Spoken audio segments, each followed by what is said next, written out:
मैं वो वीडियो देख रहा था जिसमें वो इलेक्शन कमीशन का जो चीफ है ज्ञानेश ज्ञान बांट रहा था वोट चोरी के बारे में, जो राहुल गांधी ने वीडियो बनाया था और उसमें प्रूव कर दिया था कि जो है ये लोग चोरी कर रहे हैं, वोट चोरी कर रहे हैं, गलत वोटर क्रिएट कर रहे हैं, बहुत सारे वोट गायब कर दे रहे हैं, ज़िंदा को मुर्दा कर दे रहे हैं, मुर्दा को ज़िंदा भी कर दे रहे हैं, शायद ऐसा भी कुछ है। और उस पर वो बंदा गुस्सा करके उल्टा राहुल गांधी से ही कह रहा है कि इस बात को साबित करो, एफिडेविट के साथ एफिडेविट डाल करके दो, प्रूफ दो, ये दो वो दो।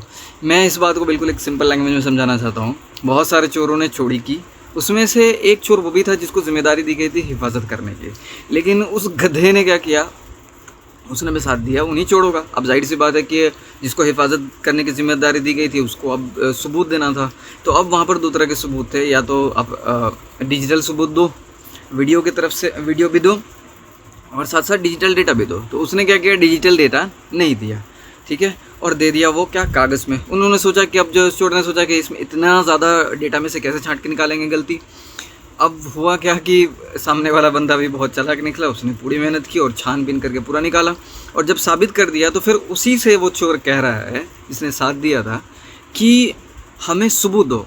अरे तुमने ही तो दिया था वो पेपर जिससे राहुल गांधी ने साबित किया है इस चीज़ को, फिर वो तुमको अलग से क्यों सबूत दे? तुम्हारे ही डेटा से उसने निकाला, उन्होंने निकाला है, और फिर तुम कह रहे हो कि और सबूत दो आकर के।